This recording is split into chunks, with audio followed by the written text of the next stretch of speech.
ഗാനം രചിക്കപ്പെടുക, അതിന് മ്യൂസിക് കൊടുക്കുക, പാടുക, അത് ജനകോടികൾ ഏറ്റെടുക്കുക, അത് കാലഘട്ടങ്ങൾ മാറ്റമില്ലാതെ അത് തുടരുക, ജാതിമത ഭേദമന്യേ ഏതെങ്കിലും ഒരു ക്രിസ്തീയ ഭക്തിഗാനം ആലപിക്കപ്പെടുന്നുണ്ടെങ്കിൽ അത് ഇസ്രായേലിൻ്റെ നാഥനായിരിക്കും.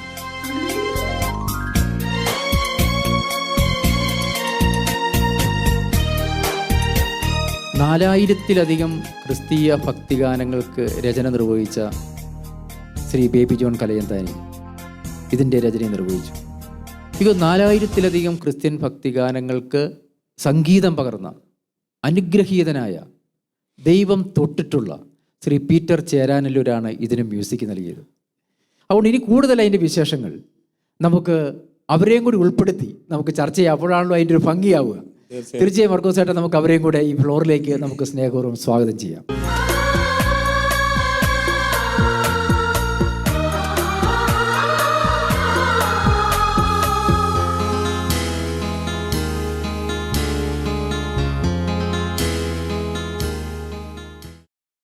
അസുലഭമായ ഒരു നിമിഷമാണിത്. ഒരു സംഗീതം പിറന്നു, അതിന് പിറവിയെടുത്ത ഗാനരചയിതാവ്, മ്യൂസീഷ്യൻ, അതിനെ ലോക മലയാളികൾ ജാതിമത ഭേദമന്യേ ഏറ്റെടുക്കാൻ തക്ക സ്വരത്തിൽ അതിനെ പാടിയ മർക്കോസ് ചേട്ടൻ, ഇതിനെ ഒരു ആഘോഷമാക്കി മാറ്റിയ ഓർക്കസ്ട്ര കൊടുത്ത നമ്മുടെ പ്രിയപ്പെട്ട പോളിയേട്ടൻ, വളരെ അനുഗ്രഹദായകമായ ഒരു നിമിഷമാണിത്. പീറ്റർ ചേട്ടാ, ഇതെങ്ങനെ ഇത് സംഭവിച്ചത്? 25 വർഷങ്ങൾക്ക് മുൻപ് എന്നെ യാദൃച്ഛികമായിട്ട് കൂത്താട്ടുകുളത്തടുത്തുള്ള മുത്തോലപുരം പള്ളിയിൽ ഒരു ശുശ്രൂഷയിൽ പങ്കെടുക്കുന്ന സമയത്ത് എന്നെ കാണുവാനായിട്ട്. ആ ശുശ്രൂഷയുടെ കാര്യം പറയുമ്പോൾ ഒരു കാര്യം കൂടെ ഉണ്ട്. ശാലോമിനും കൂടെ അതിൻ്റെ ഒരു അവകാശവാദമുണ്ട്. നിങ്ങളുടെ ഒരു കൂട്ടിമുട്ടൽ, ഈ സംഗമം യഥാർത്ഥത്തിൽ ശാലോമിലൂടെയാണ് സംഭവിച്ചത്. അതെ, തീർച്ചയായിട്ടും. അപ്പോൾ അന്ന് എന്നെ കാണുവാനായിട്ട് ബേബി ജോൺ കലയന്താനി ആദ്യമായിട്ട് കടന്നു വരികയാണ്. അത് വരുന്നത് സൺഡേ ശാലോം എന്ന പത്രത്തിന് വേണ്ടി ഒരു ഇൻ്റർവ്യൂ എടുക്കാൻ വേണ്ടിയാണ് ബേബി ജോൺ കലയന്താനി എന്നെ കാണുവാനായിട്ട് വരുന്നത്. ഞാനും ഇദ്ദേഹത്തെ കാണുവാനായിട്ട് ആഗ്രഹിച്ചിരുന്ന ഒരു കാലഘട്ടമാണ്. കാരണം ഇദ്ദേഹത്തിൻ്റെ പാട്ടുകൾ അതിനു മുൻപേ ഇറങ്ങിയിരുന്നു. ഞാൻ നിന്നെ സൃഷ്ടിച്ച ദൈവം എന്ന പാട്ട് വളരെ ഹിറ്റായിരുന്നു. അപ്പോൾ ഈ പാട്ടൊക്കെ ഞാൻ എൻ്റെ ശുശ്രൂഷകളിൽ സ്ഥിരമായിട്ട് ഉപയോഗിച്ചുകൊണ്ട് പോകുന്ന ഒരു ഗാനമായിരുന്നു. അപ്പം ഞങ്ങൾ അങ്ങോട്ടും ഇങ്ങോട്ടും കാണണമെന്ന് ആഗ്രഹിച്ചിരുന്നു. അന്ന് കണ്ടുമുട്ടുന്നത് മുത്തോലപുരം പള്ളിയിൽ വെച്ചാണ്. അങ്ങനെ സൺഡേ ശാലോമിൻ്റെ ഇൻ്റർവ്യൂ എല്ലാം എടുത്തതിന് ശേഷം ഞാൻ സഹോദരനോട് ചോദിച്ചു, ഏതെങ്കിലും പാട്ടുകൾ ഇപ്പോൾ കൈവശം ഉണ്ടോ എന്ന് ചോദിച്ചപ്പോഴേക്കും 2-3 വരികളുണ്ടായിരുന്നു. അത് എൻ്റെ കൈവശം എടുത്ത് തന്നിട്ട് പറഞ്ഞു, സഹോദരനൊന്ന് നോക്കാൻ പറഞ്ഞു. അപ്പോൾ അതിലൊരു പാട്ട് ഇസ്രായേൽ നാഥനായിരുന്നു. അതിൻ്റെ ആദ്യത്തെ 4 ലൈൻസും രണ്ടാമത്തെ അനുപല്ലവിയും എഴുതിയിട്ടുണ്ടായിരുന്നു. അപ്പോൾ ഞങ്ങൾ ആദ്യം ഈ പാട്ടുകൾ വെച്ചിട്ട് സഹോദരൻ നമുക്കൊന്ന് പ്രാർത്ഥിക്കാമെന്ന് പറഞ്ഞു. അതിനു മുൻപൊന്നും ഇങ്ങനെ പ്രാർത്ഥിച്ചിരുന്നിച്ചിട്ട് പ്രാർത്ഥിക്കും, സ്വമേധയാ ഞങ്ങളുടേതായ രീതിയിൽ അങ്ങോട്ട് പ്രാർത്ഥിച്ച് അങ്ങോട്ട് ഇൻഡിവിജ്വലായിട്ട് പാട്ടിൻ്റെ പിറവിക്ക് വേണ്ടി പ്രാർത്ഥിക്കുന്ന. യെസ്, ഇങ്ങനെ ഒരു പ്രാർത്ഥനയുടെ ഒരു ഇമ്പോർട്ടൻ്റ് കിട്ടുന്നത് ശരിക്കും പറഞ്ഞാൽ ഈ ഒരു പാട്ടിനായിരുന്നു. അന്ന് സഹോദരൻ എൻ്റെ അടുത്ത് പറഞ്ഞത് ഇങ്ങനെ നമുക്ക് പ്രാർത്ഥിക്കാം. അപ്പോൾ എൻ്റെ അടുത്തൊരു കീബോർഡും ഉണ്ട്. ഞാൻ അന്ന് ശുശ്രൂഷയിൽ വായിക്കുന്ന ആളുടെ കീബോർഡാണ്. അപ്പോൾ ആ കീബോർഡ് ഇങ്ങനെ വെച്ചിട്ട് ഞാനിങ്ങനെ ഒരു കോഡ് എഫ് മൈനർ ഇങ്ങനെ കോഡ് പിടിച്ചുകൊണ്ട് ഇങ്ങനെ ഇരിക്കുകയാണ്. എന്നിട്ട് സൗരം പ്രാർത്ഥിച്ചുകൊണ്ടിരിക്കുക. അതിങ്ങനെയാണ് പ്രാർത്ഥിക്കുന്നത്: ദൈവമേ, ഞങ്ങൾ അങ്ങയുടെ നാമത്തിൽ ഒരുമിച്ച് ചേർന്ന് ആദ്യമായിട്ട് ചിട്ടപ്പെടുത്തുന്ന ഒരു ഗാനമാണ് ഈ ഗാനം. ദൈവമേ, ജനകോടികൾ ഏറ്റുപാടുന്ന ഗാനമാക്കി ഇതിനെ മാറ്റണമേ. അതുവഴി ദൈവമേ അങ്ങയുടെ നാമം മഹത്വപ്പെടട്ടെ. അതുവഴി അങ്ങയുടെ രാജ്യം മഹത്വപ്പെടട്ടെ. ജനകോടികൾ ഏറ്റുപാടുന്ന ഗാനമാക്കി അവിടുത്തെ മഹത്വത്തിൻ്റെ മാറ്റണം. ഞങ്ങൾ കുറയുകയും അങ്ങ് വളരുകയും ചെയ്യണം. ഇങ്ങനെ ഒരു പ്രാർത്ഥനയുടെ ഒരു ശൈലി പോലും ഞാൻ ആദ്യമായിട്ട് കേൾക്കുന്നത് സഹോദരൻ്റെ പ്രാർത്ഥനയിലൂടെയാണ്. അങ്ങനെ പ്രാർത്ഥിച്ച് അവിടെ വെച്ച് കീബോർഡ് പിടിച്ചു. കീബോർഡ് ഞാൻ എഫ് മൈനർ പിടിച്ച് വെച്ചേക്കാം. ഈ വരികളെടുത്ത് വെച്ചു. അന്നേരം തന്നെ 5 മിനിറ്റ് കൊണ്ട് ആ പാട്ട് കമ്പോസ് ചെയ്ത് കഴിഞ്ഞു. എഫ് മൈനർ എന്നിട്ട് ഈ മ്യൂസിക്കാണ് കടന്നു വന്നത്. വരികളെടുത്ത് വെച്ചു നോക്കി. ഇസ്രായേലിൻ നാഥനായി വാഴുമേക ദൈവം. പിന്നെ അങ്ങോട്ട് പോയി. സത്യജീവമാർഗമാണു ദൈവം, മർത്യനായി ഭൂമിയിൽ പിറന്നു സ്നേഹദൈവം, നിത്യജീവനേകിടുന്ന ദൈവം. അങ്ങനെ ഈ പാട്ട് കമ്പോസ് ചെയ്ത് അതിനുശേഷം ഞങ്ങൾ അവിടെ നിന്ന് പിരിഞ്ഞ് വീട്ടിൽ വന്നു. പിന്നെ ഞാൻ അതിൻ്റെ ബാക്കിയുള്ള ലൈൻസ് ഫില്ല് ചെയ്യുന്നത് ഫോണിലൂടെയാണ്. അപ്പോൾ സഹോദരൻ ഒരു ദിവസം എന്നെ ഫോണിൽ ഇങ്ങനെ വിളിച്ചിട്ട് പറഞ്ഞു, സഹോദര എനിക്കതിൻ്റെ ബാക്കിയുള്ള ലൈൻസ് കിട്ടിയിട്ടുണ്ട്, ഒന്ന് എഴുതിയെടുക്കാൻ വന്നു. അന്നേരം തന്നെ ഈ ലൈൻസ് സഹോദരൻ പറഞ്ഞ് ഞാൻ എഴുതിയെടുത്തു. പാട്ട് കംപ്ലീറ്റായി. ഞങ്ങൾ ഡിസ്കസ് ചെയ്തു ഇത് ആരെക്കൊണ്ട് പാടിപ്പിക്കണം. അപ്പോഴും ഞങ്ങൾക്ക് ഒരു ഐഡിയ ഇല്ല, മാർക്കോസേട്ടനും തന്നെ വരണോ അങ്ങനെയൊന്നും ഐഡിയ ഇല്ല. അപ്പം ഞാൻ സുധാകരൻ എന്ന് പറയുന്ന ഒരു വ്യക്തി വളരെ ഇമ്പോർട്ടൻ്റ് ആണ് ഈ പാട്ടിൻ്റെ പിന്നിൽ. ഇതിൻ്റെ പ്രൊഡ്യൂസർ സത്യത്തിൽ Grihalakshmi music PV Gangadharan PVG ആണ്, മരിച്ചുപോയി, കഴിഞ്ഞ വർഷം മരിച്ചുപോയി. പക്ഷേ ഈ പ്രൊഡ്യൂസറെ കൊണ്ട് ചെയ്യിപ്പിക്കാനായിട്ട് ഒരു കോർഡിനേറ്ററെ ഏൽപ്പിച്ചിട്ടുണ്ടായി. ഈ പാട്ടിൻ്റെ പിന്നിലുള്ള ഇതിൻ്റെ മാനേജർ എന്ന് പറയുന്നത് സുധാകരനായിരുന്നു. നമുക്ക് സുധാകരേട്ടൻ ഈ ജൂബിലി വേളയിൽ എന്താണ് പറയാനുള്ളത് നമുക്ക് ശ്രമിക്കാം. സുധാകരൻ്റെ വാക്കുകളൊന്നും നമുക്ക് കേൾക്കാം. ജീസസ് എന്ന ആൽബത്തിൻ്റെ 25ാം വാർഷികം ആഘോഷിക്കുന്ന ഈ വേളയിൽ എനിക്ക് മെയിനായി പറയാനുള്ളത്, അതിൻ്റെ പിന്നിൽ പ്രവർത്തിക്കാൻ അതൊരു നിയോഗമായിട്ട് എനിക്ക് വന്നു ചേർന്നത് വലിയൊരു അനുഗ്രഹമായിട്ടാണ് ഞാൻ കാണുന്നത്. ഞങ്ങൾ ഇതിൻ്റെ കാസറ്റിൻ്റെ കോപ്പി എനിക്ക് പീറ്റർ സ്റ്റുഡിയോയിൽ നിന്ന് എടുത്ത് തന്നു കഴിഞ്ഞ് ഇത് വിപണിയിൽ എത്തിക്കണതിന് മുമ്പായി എനിക്ക് കേൾക്കാനായിട്ടൊരു കോപ്പി തന്നപ്പോൾ ഞാൻ അത് കിട്ടിയതിൻ്റെ പിറ്റത്തെ ദിവസം എൻ്റെ കുറച്ച് സുഹൃത്തുക്കളായിട്ട് മൂന്നാർ പോവുമായിരുന്നു. അപ്പോൾ ഇവിടുന്ന് ഞങ്ങൾ മൂന്നാറിലേക്ക് കാറിൽ സ്റ്റാർട്ട് ചെയ്തിട്ട് ഈ പാട്ടുകൾ ഇട്ടിട്ട് കേട്ടുകൊണ്ടാണ് പോയത്. പക്ഷെ ഇസ്രായേലിൽ നിന്ന് നാഥനായ വാഴും ഏകദൈവം എന്നുള്ള പാട്ട് ഇത് കേൾക്കും തോറും വീണ്ടും എല്ലാവരും ഇതൊന്നുകൂടി കേൾക്കാം എന്ന് പറഞ്ഞാൽ അങ്ങനെ മൂന്നാർ എത്തുന്നത് വരെ ഒരുപാട് പ്രാവശ്യം ഈ പാട്ട് കേട്ടിട്ടാണ് ഞങ്ങൾ പോയത്. അപ്പം അന്ന് തന്നെ എനിക്ക് ഇത് ഇറക്കുന്നതിന് മുമ്പ് തന്നെ എനിക്ക് ഉറപ്പായിരുന്നു ഈ പാട്ടിന് എന്തോ പ്രത്യേകതയുണ്ട്, ഇത് ഹിറ്റാവാൻ ചാൻസ് ഉള്ളൊരു പാട്ടാണ് എന്നുള്ളത്. അത് ദൈവം അതേമാതിരി അത് ഹിറ്റാക്കി. കോടിക്കണക്കിന് ആൾക്കാരത് ഏറ്റുപാടി. ഒരുപാട് ആൾക്കാർക്ക് ആ ഗാനം കൊണ്ട് മനസ്സിന് ഒരുപാട് സന്തോഷം സമാധാനം കിട്ടി. ഇതിൻ്റെയൊക്കെ പിന്നിൽ പ്രവർത്തിക്കാൻ കഴിഞ്ഞത് വലിയൊരു ഭാഗ്യം. ഈ ഗൃഹലക്ഷ്മി ഫിലിംസ് എന്ന് പറയുന്നത് വളരെ പ്രശസ്തമായ ഒരു ബ്രാൻഡായിരുന്നു, ഒരു ഫിലിം കമ്പനിയായിരുന്നു. ഒരുപാട് നല്ല സിനിമകൾ ഗൃഹലക്ഷ്മിയുടെ ബാനറിൽ വന്നിട്ടുണ്ട്. അപ്പോൾ അവരതിൻ്റെ ഒരു മ്യൂസിക് സെക്ഷനും കൂടെ ആരംഭിച്ചപ്പോൾ ഈ സുധാകരനെയാണ് അതിൻ്റെ മാനേജറായിട്ട് അന്ന് വെച്ചത്. അപ്പോൾ അങ്ങനെയാണ് സുധാകരൻ ഈ ഒരു പ്രോജക്റ്റ് ഏറ്റെടുക്കുന്നത്. അങ്ങനെ ഒരു 12ഓളം പാട്ടുകൾ ചെയ്തു. പിന്നെ അതിൽ തന്നെ ദാസേട്ടൻ പാടിയ വിശ്വം കാക്കുന്ന ദൈവം എന്നുള്ള പാട്ടും അത് ഗൃഹലക്ഷ്മി പ്രൊഡക്ഷൻസിൻ്റെ കമ്പനി, അതായത് കൊച്ചു കൊച്ചു സന്തോഷങ്ങളല്ല, അതിന് ആ ആൽബത്തിലെ ആ പാട്ടുണ്ട്. ആ പാട്ടും കൂടി ഇതിൽ ഉൾപ്പെടുത്തിയായിരുന്നു. അപ്പോൾ അന്ന് സുധാകരൻ എൻ്റെ അടുത്ത് പറഞ്ഞു, നമുക്ക് ദാസേട്ടനെ കൊണ്ട് ഈ പാട്ട് പാടിപ്പിക്കാൻ പറ്റുമെന്ന് നോക്കാം, അറിയില്ല, അതൊന്ന് പരിശ്രമിച്ച് നോക്കാമെന്ന് പറഞ്ഞു. അപ്പോൾ അന്വേഷിച്ച് കഴിഞ്ഞപ്പോഴേക്കും ദാസേട്ടൻ ഓൾറെഡി തരംഗണിക്ക് വേണ്ടി തന്നെ പാട്ടുകൾ പാടുകയുള്ളൂ. അപ്പോൾ അതുകൊണ്ട് അത് ഒരു കാരണവശാലും നടക്കില്ല. അപ്പോൾ അതുകൊണ്ട് നമുക്കിനി മറിച്ചൊന്നും ചിന്തിക്കാനില്ല. രണ്ടാമത്തെ ഈ പാട്ടിന് പറ്റിയ വോയിസ് എന്ന് പറയുന്നത് മാർക്കോസേട്ടൻ്റെ വോയിസ് തന്നെയാണ്. അപ്പം ഞങ്ങൾ മൂന്നുപേരും തീരുമാനിച്ചു മാർക്കോസേട്ടനെ കൊണ്ട് തന്നെ ഇത് പാടിപ്പിക്കണം, വേറെ ആര് പാടിയാലും ഇത്ര ഗംഭീരമാവില്ല. എന്തായാലും ദൈവം തൻ്റെ ദൈവഗായകനെ കൊണ്ട് തന്നെ പാടിക്കാൻ. അതാണ് അത്. ചില പാട്ടുകളുടെ അല്ല, ഈ ഓരോ പാട്ടുകാരനും നിയോഗിക്കപ്പെട്ട പാട്ടുകൾ ആ പാട്ടുകാരനെ തേടി വരും. ചെങ്കടലിൽ നീ അന്നു പാത തെളിച്ചു, മരുവിൽ മക്കൾക്കായി മന്ന പൊഴിച്ചു, എരിവെയിലിൽ മേഘത്തണലായി, ഇരുളിൽ സ്നേഹനാളമായി, സീനായി മാമല മുകളിൽ നീ നീതി പ്രമാണങ്ങൾ പകർന്നേകി. ഇത് ഒരു അത്ഭുതകരമായ അങ്ങയിലേക്ക് ഇത് എത്തിയത്. അതെ, അതൊരു നിമിത്തമാണ്. ഞാൻ നേരത്തെ പറഞ്ഞ പോലെ ഓരോന്നും അത് once in a blue moon എന്നൊക്കെ പറയുന്ന പോലെ വല്ലപ്പോഴും ഉണ്ടാകുന്ന ഒരു സംഭവം.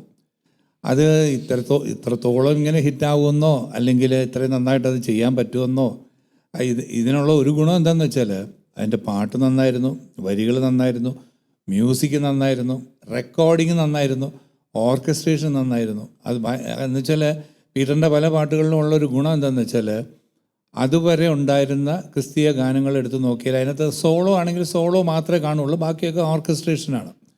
ഇതിനകത്ത് കോറസ് ഒരു വലിയൊരു ഘടകമാണ്. പീറ്ററിൻ്റെ എല്ലാ പാട്ടുകളിലും കോറസ് വലിയൊരു ഘടകമാണ്. മാത്രമല്ല ആ സമയത്ത് ഈ പുതിയ ഇലക്ട്രോണിക് എക്യുപ്മെൻറ്റ്സ് ഒക്കെ ഇങ്ങനെ അങ്ങോട്ട് മാർക്കറ്റിൽ വന്നിട്ടേ ഉള്ളൂ, അധികം ആയിട്ടില്ല, ഒരുപാട് ഇന്നത്തെ പോലെ പോപ്പുലർ അല്ല. അപ്പോൾ ഇതിൻ്റെ മ്യൂസിക് ചെയ്തത് പോളിയാണ്. അപ്പോൾ പോളിയുടെ ആ ഒരു ഇപ്പോൾ പോളി ഇരിക്കുന്നതുകൊണ്ട് പറയുന്നതല്ല, ഈ പാട്ട് കേൾക്കുമ്പോൾ ആ പാട്ട് അതിൻ്റെ ബിഗിനിങ് തത്തരാര ആ തുടക്കം അതൊരു ഭയങ്കര ക്യാപ്ചറിങ് ആണ്. ഈ ഓർക്കസ്ട്രേഷൻ ചെയ്യുന്ന കാര്യത്തെക്കുറിച്ചിട്ട് ഞാൻ എപ്പോഴും ചിന്തിക്കുമ്പോൾ ഫസ്റ്റ് എൻ്റെ മനസ്സിലേക്ക് വരുന്നത് പോളിച്ചേട്ടനായിരിക്കും. പോളിച്ചേട്ടൻ പോയി വരും. അതിനു മുൻപും ഒക്കെ ഒരുപാട് പാട്ടുകൾ ഞാൻ പോളിച്ചേട്ടനെ വെച്ചിട്ട് ഓർക്കസ്ട്രേഷൻ ചെയ്യിപ്പിച്ചിട്ടുണ്ട്.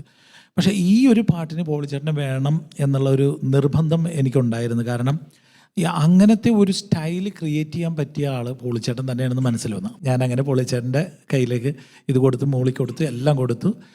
എൻ്റെ ഒരു ഐഡിയയും പോളിച്ചേട്ടൻ്റെ ഐഡിയയും കൂടി ഇട്ടിട്ട് ആ ഓർക്കസ്ട്രേഷൻ വളരെ ഗംഭീരമായിട്ട് പോളിച്ചേട്ടൻ ചെയ്യും. അത് കേൾക്കുമ്പോൾ തന്നെ നമുക്ക് നമ്മുടെ മനസ്സിലേക്ക് ആ ഫസ്റ്റ് ബീജി തന്നെ കയറും. അതെ. പിന്നെ ഈ പാട്ടിൻ്റെ വേറൊരു ഗുണം, യേശുവിൻ്റെ ജനനം മുതൽ മരണം വരെയുള്ള ചരിത്രം മുഴുവൻ 12 വരിയിലാണ് അതെ എനിക്ക് തോന്നുന്നു ബേബി മെൻഷൻ ചെയ്തിരിക്കുന്നത്. ശരിയാ ബേബി ചേട്ടാ, ഈ ഒരു ഗാനത്തിന്റെ രചന ഇതിന് ഭയങ്കര വിഷ്വൽ ഇഫക്റ്റാണ്. ചെങ്കടൽ പിളർക്കുന്നു, മന്ന പൊഴിക്കുന്നു, മേഘത്തൂണായിട്ട് സംരക്ഷിക്കുന്നു. എന്തൊരു വിഷ്വൽ എഫക്റ്റാ ഓരോ ലൈനിനും. വിശുദ്ധ ഗ്രന്ഥം മുഴുവൻ സമന്വയിച്ചിരിക്കുന്ന ഒരു രചനയായിട്ടാണ് ദൈവം തന്നിരിക്കുന്നത്. കാരണം പഴയ നിയമം മുതൽ പുതിയ നിയമം വരെ ഉള്ള ആ രക്ഷാകര ചരിത്രം മുഴുവൻ ബഹുമാനപ്പെട്ട മർക്കസേട്ടൻ പറഞ്ഞതുപോലെ അതിൽ സന്നിവേശിച്ചിട്ടുണ്ട്. പ്രാർത്ഥിച്ച് കിട്ടിയ ഒരു ഗാനം എന്ന് വേണമെങ്കിൽ പറയാം. അത് വലിയൊരു അനുഭവം തന്നെയായിട്ടാണ് ഞാനിപ്പോൾ ഓർക്കുക. അതിൻ്റെ കൂടെ ക്രിസ്മസിന്റെ സന്ദേശവും വരുന്നുണ്ട്. അതെ, മനുഷ്യനായി ഭൂവിൽ അവതരിച്ചു, ക്രിസ്മസിന്റെ ഒരു അപ്പോൾ അതിനു മുമ്പൊക്കെ ഈ കന്നിപ്പൂമാനം അതൊക്കെ കേട്ടിങ്ങനെ ഇരിക്കുന്ന നായകനാണ്. നമുക്ക് മർക്കസേട്ടനുകൾ കേട്ടിട്ടല്ലേ ഉള്ളൂ. പിന്നെ പൂമാനമേ, അപ്പോൾ ഇതൊക്കെ പാടിയിട്ടുള്ള വ്യക്തി ഈ ഗാനം ആലപിക്കുവാണെങ്കിൽ ശരിക്ക് അന്ന് 12 വയലിൻസാണ്. വയലിൻ 12 എണ്ണം. പവർ കറക്റ്റായിട്ട് വന്നേക്കണ ഇതില്ല. വയലിന്റെ ആ പവർ കറക്റ്റ്. ഇത് ജനകോടികളുടെ ഹൃദയത്തിലേക്ക് അകരുത്, അവർക്കും ഇരിക്കാൻ വരുന്നത്. അതിനോടൊപ്പം മർക്കോസേട്ടൻ ആ സ്റ്റുഡിയോയിൽ ആ വോയിസ് അങ്ങ് ഇറങ്ങി കഴിഞ്ഞപ്പോൾ തന്നെ അവിടെ ഇരുന്ന് മുഴുവൻ പേര് ഓർക്കസ്ട്ര ചെയ്തവരും പറഞ്ഞു ഇതൊരു അസാമാന്യമായി ഇത് മാറുമെന്ന് തന്നെ ഒരു പ്രവചനം പോലെ. ഇസ്രായേലിൻ നാഥനായി വാൾ ഏകദൈവം, സത്യജീവമാർഗമാണു ദൈവം, മർത്യനായി ഭൂമിയിൽ പിറന്നു സ്നേഹദൈവം, നിത്യജീവനേകിടുന്നു ദൈവം. വേറെ സംഭവം ഉണ്ടായി. ഇത് റെക്കോർഡ് ചെയ്തത് റിയാൻ സ്റ്റുഡിയോയിൽ വെച്ചായിരുന്നു. അപ്പോൾ ഈ റിയാൻ സ്റ്റുഡിയോയുടെ ഒരു പ്രത്യേകത എന്ന് വെച്ചാൽ 3-4 സ്റ്റുഡിയോകൾ അന്ന് അവിടെ ഉണ്ട്. അപ്പോൾ അവിടെ എൻ്റെ റെക്കോർഡിങ് നടക്കുന്നത് മൊസാട്ടിൽ വെച്ചാണ് നടക്കുന്നതെങ്കിലും ചില നേരത്ത് വോയിസ് എടുക്കാൻ വേണ്ടി ബാക്കിലേക്ക് പോകും.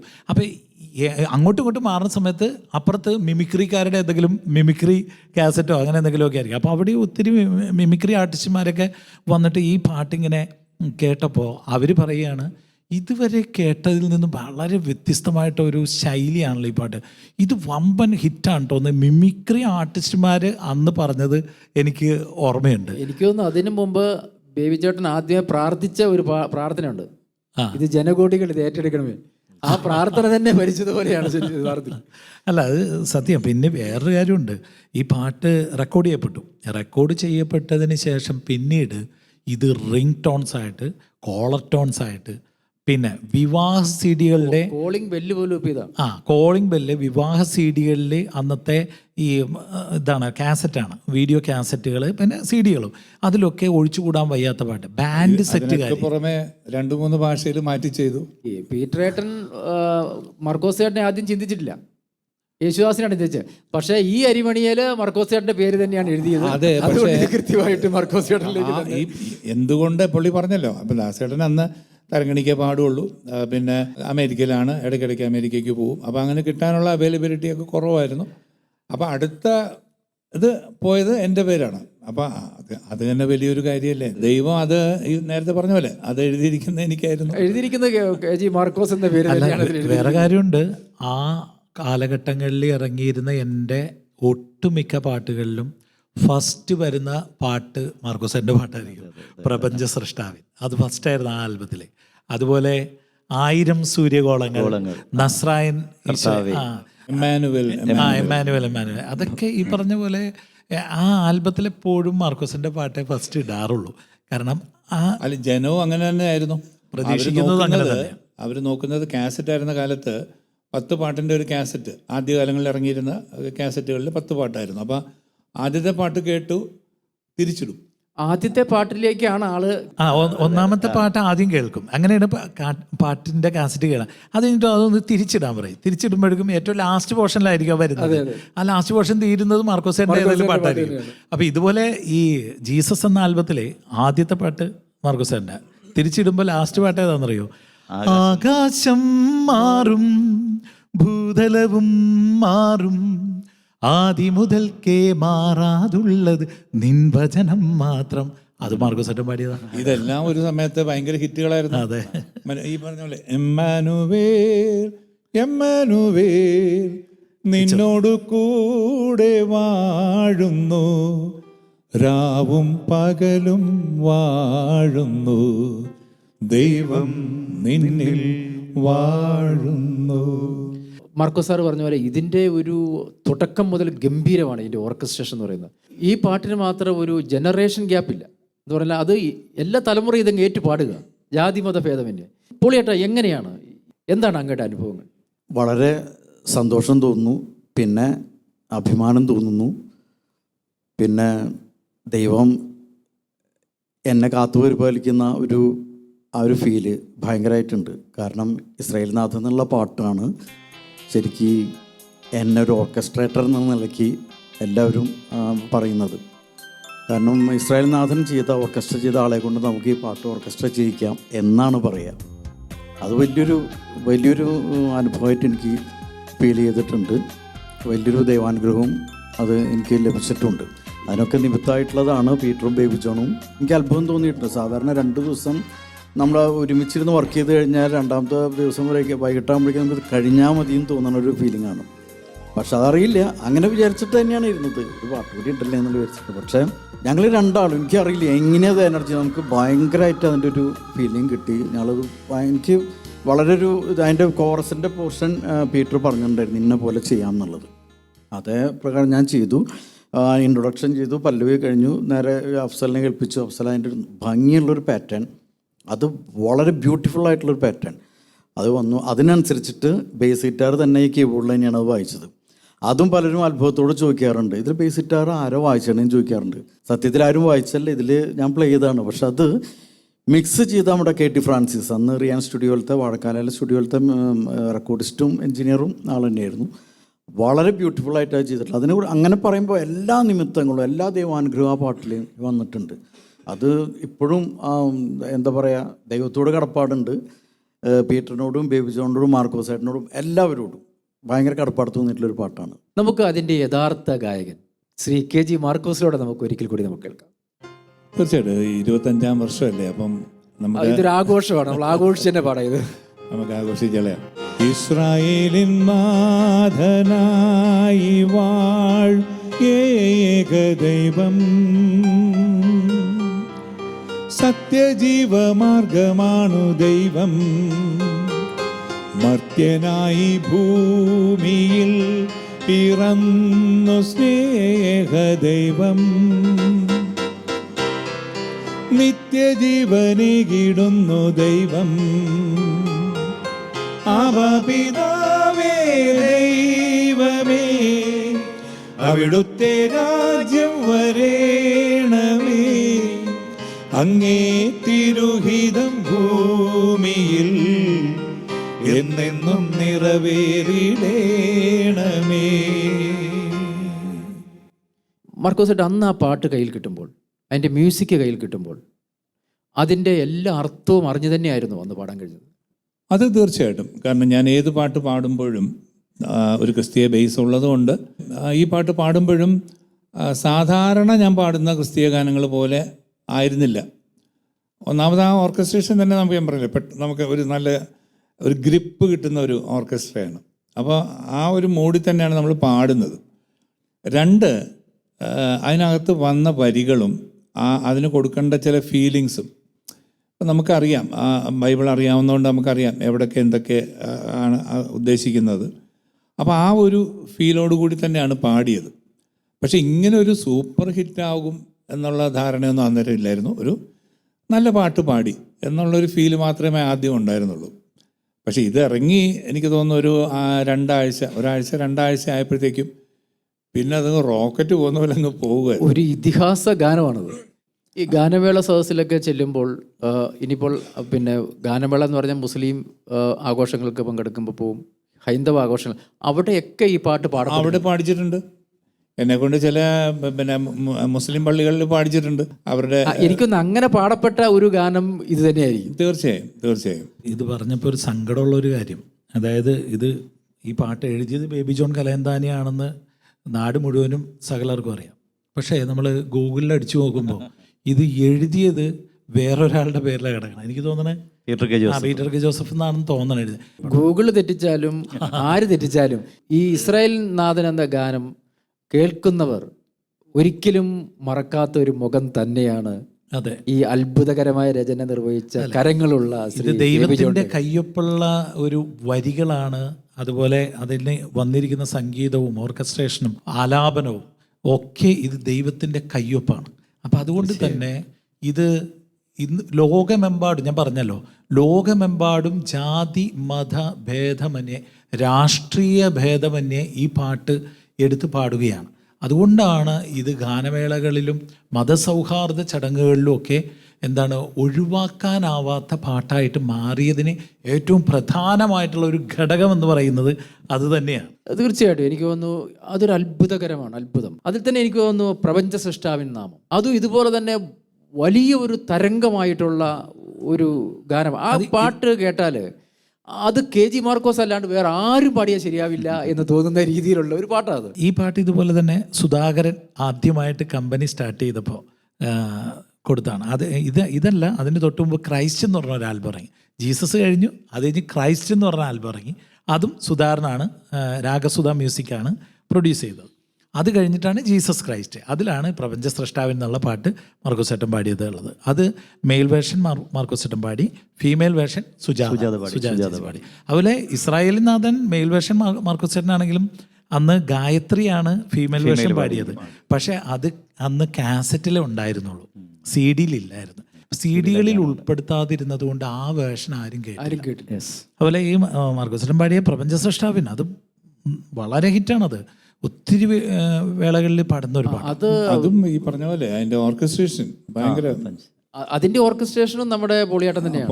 നിങ്ങൾ ഈ 4 പേരുടെ ആ കൂട്ടായ്മ, ആ ഒരു ഞാൻ പറഞ്ഞില്ല, ദൈവ പരിപാലന.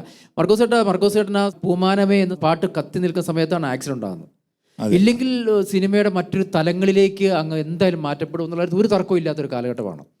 പിന്നീട് അതിനുശേഷമാണ് അങ്ങ് എനിക്ക് തോന്നുന്നു പിന്നീട് യാത്ര ചെയ്യാൻ പറ്റില്ല, ഗാനമേളയ്ക്ക് പോക്ക് കുറച്ചു. അങ്ങനെയാണ് അങ്ങ് ശരിക്കും കാസറ്റിലേക്ക് തീർച്ചയായിട്ടും ശ്രദ്ധ കേന്ദ്രീകരിക്കപ്പെട്ടല്ല. സിനിമയുടെ പാട്ടിൻ്റെ ശൈലി മാറി വന്നു. ഞാനൊക്കെ കേട്ട് വളർന്ന പോലത്തെ പാട്ടുകളല്ല. ഏകദേശം 2000 കാലഘട്ടം ആയപ്പോഴത്തേക്കും പാട്ടിൻ്റെയൊക്കെ ശൈലി മാറി വന്നു, പാട്ടുകാരുടെ ശൈലി മാറി വന്നു. ഇന്ന പോലൊരു ശബ്ദം വേണം എന്നുള്ള ആ ഒരു രീതിയൊക്കെ മാറി. അപ്പോൾ പിന്നെ അത് മാത്രമല്ല, മദ്രാസിൽ പോയി നമ്മൾ കളിച്ചു വാങ്ങിക്കണം. അപ്പോൾ അങ്ങനെ കളിക്കാൻ എനിക്കൊരു മനസ്സ് അന്നുമില്ല ഇന്നുമില്ല. നമുക്കുള്ളത് മതി എന്ന് വിചാരിച്ചിട്ട് അങ്ങനെ ഞാൻ ഒതുങ്ങി. അങ്ങനെ ഗാനമേള, അതുപോലെ പിന്നെ റെക്കോർഡിങ്, അത് ഈ പ്രൈവറ്റ് റെക്കോർഡിങ്, അതിനുവേണ്ടി മാത്രമായിട്ടങ്ങ് ഒതുങ്ങി. പിന്നെ കിട്ടുന്ന സിനിമ വല്ലപ്പോഴും മതി എന്നുള്ള ആ ഒരു ആഗ്രഹം മാത്രമേ ഉണ്ടായിരുന്നുള്ളൂ. പക്ഷേ അപ്പോഴും നമുക്ക് നല്ല പാട്ടുകൾ ഈ ഭക്തിഗാന രംഗത്ത് നിന്ന് കിട്ടി. നല്ല പാട്ടുകൾ, അതുപോലെ നല്ല ശബ്ദത്തിൽ പാടാനുള്ള അവസരങ്ങൾ, നല്ല മിക്സിങ്, നല്ല റെക്കോർഡിങ് ഒക്കെ കിട്ടിയതുകൊണ്ട് സിനിമ ഇല്ലെങ്കിലും കുഴപ്പമില്ല എന്നുള്ള ഒരു ഇതിലേക്ക് വന്നു. പണ്ട് കാലത്ത് നമ്മുടെ കൊച്ചുകുഞ്ഞു ഉപദേശിയുടെ കാലഘട്ടങ്ങളിലൊക്കെയുള്ള പാട്ടുകളൊക്കെ ഉണ്ടല്ലോ, അതൊക്കെ റെക്കോർഡിങ്, രണ്ടാമത് റെക്കോർഡ് ചെയ്തിട്ട് ഇറക്കുന്ന ഒരു കാലഘട്ടത്തിൽ അങ്ങനത്തെ ഒരു ട്രെൻഡ് ഉണ്ടായിരുന്നു.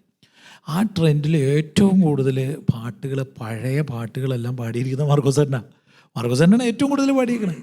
അത് അന്ന് 80കളുടെ തുടക്കത്തിൽ ഈ കാസറ്റ് സംഗീതം വരുന്നത് തരങ്കിണി ആരംഭിച്ചതിന് ശേഷമാണ്. 78ലാണ് തരങ്കിണി ആരംഭിക്കുന്നത്. 82ലാണ് ആദ്യമായിട്ടൊരു കാസറ്റ് കമ്പനി സ്വന്തമായിട്ട് കാസറ്റ് പ്രൊഡ്യൂസ് ചെയ്ത് അത് വിൽക്കുന്ന ഒരു രീതി ഉണ്ടായത്. അപ്പോൾ അതിനകത്ത് ഈ പറഞ്ഞ പോലെ ഒരുപാട് നല്ല പാട്ടുകൾ പണ്ട് പാടിയിട്ടുണ്ട്. പണ്ടത്തെ പാട്ടുകാരും എഴുത്തുകാരും ഒക്കെ ചെയ്തു വച്ചിട്ടുണ്ട്. പക്ഷേ അത് പലർക്കും അറിയില്ല, അല്ലെങ്കിൽ അറിയുന്നവർക്ക് നല്ല രീതിയിൽ അത് കേൾക്കാൻ പറ്റിയിട്ടില്ല. അപ്പോൾ അങ്ങനെ അവരുടെ പാട്ടുകൾ രണ്ടാമത് നമ്മൾ റെക്കോർഡ് ചെയ്തിട്ട് പുതിയ വെർഷനിൽ ചെയ്ത പാട്ടുകൾ ഒരു നല്ല ശതമാനം ഞാനാണ് പാടിയത്.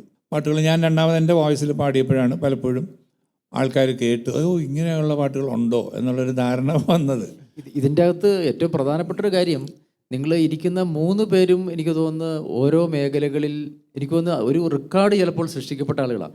10,000-ലധികം ക്രിസ്തീയ ഭക്തിഗാനങ്ങൾ പാടിയ ഒരാൾ ഭൂമി മലയാളത്തിലുണ്ട് എന്ന് ഞാൻ വിചാരിക്കുന്നില്ല. അതുപോലെ തന്നെ 4,000-ലധികം പാട്ടുകൾക്ക് മ്യൂസിക് കൊടുത്ത ഒരാൾ, 4,000-ലധികം ക്രിസ്തീയ ഭക്തിഗാനങ്ങൾ രചിച്ച ഒരാൾ.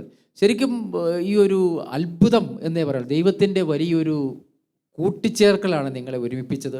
അത് തീർച്ചയായും അത്ഭുതമായില്ലെങ്കിൽ അതൊരു അത്ഭുതമായേനെ എന്ന് എനിക്ക് പറയാൻ കഴിയും. കാരണം അതാണ് ഇസ്രായേൽ നാഥനിൽ സംഭവിച്ചത്, അതുപോലെ പ്രപഞ്ച സൃഷ്ടാവിൻ നാഥനിലും സംഭവിച്ചിരിക്കുക. നമുക്ക് അതിൻ്റെ ഒരു 4 ലൈൻ നമുക്ക് കേൾക്കാം. പ്രപഞ്ച സൃഷ്ടാവിൻ നാമം അത്യുന്നതം മഹോന്നതം, സൃഷ്ടിജാല വൃന്ദങ്ങളെ പാടൂ കർത്താവിൻ സങ്കീർത്തനം. ഓ കർത്താവിൻ സങ്കീർത്തനം.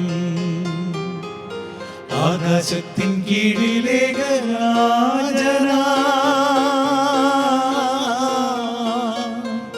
മന്നിടത്തിൻ രക്ഷകനാമേശുദീ.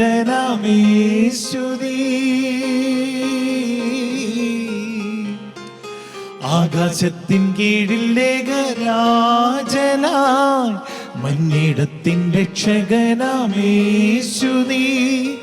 എല്ലാ നാവും നിന്റെ നാമം കീർത്തിക്കും, അങ്ങു മാത്രം സർവേശ്വരൻ, അങ്ങു മാത്രം സർവേശ്വരൻ. വീണ്ടും നമ്മൾ നമ്മുടെ ഇസ്രായേൽ നാഥിലേക്ക് പോയാൽ, ബേബി ചേട്ടാ, ഈ ഒരു ഗാനം എഴുതിയപ്പോൾ താൻ ഉദ്ദേശിച്ചതൊക്കെ ഈ ലോകത്തിന് നൽകാൻ കഴിഞ്ഞു എന്നൊരു ചാരിതാർത്ഥ്യമാണ് ഇപ്പോൾ അങ്ങേക്കുള്ളത്. തീർച്ചയായും അതിൻ്റെ ഉള്ളടക്കം എന്ന് പറയുമ്പോൾ എല്ലാ മനുഷ്യൻ്റെയും ജീവിതത്തിൻ്റെ ഒരു ആഴം, അതിൻ്റെ ജീവിത തലങ്ങൾ അതിലുണ്ട്. ചെങ്കടലിൽ നീ എന്നത് പാത തെളിച്ചു, മരുഭൂവിൽ മന്ന പൊഴിച്ചു എന്ന് പറഞ്ഞാൽ ദൈവത്തിൽ ആശ്രയിക്കുന്നവൻ്റെ ജീവിതത്തിൽ അവൻ്റെ മുമ്പിലെ ചെങ്കടൽ പോലെ മഹാപ്രശ്നങ്ങളുണ്ടാകാം. പരുപരുത്ത വഴിത്താരകൾ, സഹനത്തിൻ്റെ വഴിത്താരകൾ, പ്രതികൂലമായ അവസ്ഥകൾ. എന്നാൽ ഏതു വലിയ ചെങ്കടലായോ ഈ പ്രശ്നങ്ങളാണ് നിൻ്റെ മുമ്പിലുള്ളത്, അതിനു മുമ്പേ മധ്യേ ദൈവം പാത തെളിക്കും. ഏതു മരുഭൂമിയുടെ നിശൂന്യതയാണോ അവിടെ മന്ന പൊഴിക്കും. എരിവയിലാണോ നിൻ്റെ ജീവിതത്തിൽ, അവിടെ ആ ദൈവം തണൽ വിരിക്കും. നിൻ്റെ ജീവിതം ഇരുൾ നിറഞ്ഞതാണോ, അവിടെ തെളിനാളമായി ദൈവം വഴി നടത്തും. അതുകൊണ്ട് പ്രത്യാശയിലേക്ക് ജീവിതം ചേർക്കുക. നീ തളരരുത്, പതറരുത്, ദൈവം കൂടെയുണ്ട്. സത്യജീവമാർഗമായി അവനെന്നും ജീവിക്കുന്നു. അതാണ് ഇതിൻ്റെ ഉള്ളടക്കം. തീർച്ചയായും പ്രത്യാശയോടെ പ്രതീക്ഷയോടെ നമ്മൾക്ക് കാത്തിരിക്കാം. ഈ ഒരു ടീമിൻ്റെ ആത്മീയ ഗാനരംഗത്ത് രണ്ടാമതൊരു ഇസ്രായേൽ നാഥനും കൂടി ജനിക്കട്ടെ. അത് വരും തലമുറകൾ ഏറ്റുപാടട്ടെ. ഈ ഒരു ഗാനവും തലമുറകൾ ഏറ്റുപാടിക്കൊണ്ടിരിക്കുകയാണ്. വരും തലമുറകൾ ഇനിയും ഏറ്റുപാടട്ടെ ഇസ്രായേലിൻ നാഥൻ്റെ ആ രക്ഷാകര പദ്ധതി. ആവശ്യ നേരങ്ങളിൽ, അപകട നേരങ്ങളിൽ കൂടെ ഇരുന്നവൻ്റെ സംരക്ഷണം അത് പ്രദാനം ചെയ്യുവാൻ ഇനിയും ഒരുപാട് ഹിറ്റ് ഗാനങ്ങളുമായി ഈ ഇസ്രായേൽ നാഥൻ്റെ ജൂബിലി വേളയിൽ ദൈവം നിങ്ങൾക്ക് കരുത്ത് പകരട്ടെ. ഇവരിലൂടെ ഒട്ടനവധി മനുഷ്യ മനസ്സുകളിൽ ഭക്തിഗാനത്തിൻ്റെ ആത്മീയതയുടെ പുതിയ ചേരുവകൾ ചേർക്കപ്പെടട്ടെ. അവരുടെ നിറം കെട്ട ജീവിതങ്ങളിൽ നിറം പകരട്ടെ. പുതിയൊരു ജീവിതം, യേശുക്രിസ്തുവിൽ നവ്യമായൊരു ജീവിതം ആഘോഷിക്കുവാൻ ഇവരുടെ ഗാനങ്ങൾ ഇനിയും തുടരട്ടെ. ഇസ്രായേലിൻ നാഥനായി വാഴും ഏകദൈവം, സത്യജീവമാർഗമാണു ദൈവം. മർത്യനായി ഭൂമിയിൽ പിറന്നു സ്നേഹദൈവം. നിത്യജീവനിടുന്നു ദൈവം. പിതാവേ ദൈവമേ, അവിടുത്തെ രാജ്യം വരേണമേ, അങ്ങേ തിരുഹിതം ഭൂമിയിൽ എന്നെന്നും നിറവേറിടേണമേ.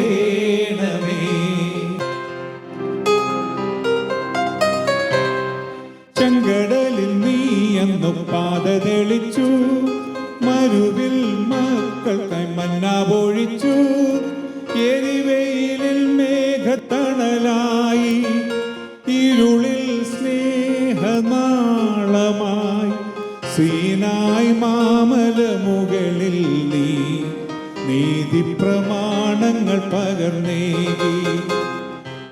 പിതാവേ ദൈവമേ, അവിടുത്തെ രാജ്യം വരേണമേ, അങ്ങേ തിരുഹിതം ഭൂമിയിൽ എന്നെന്നും നിറവേറിടേ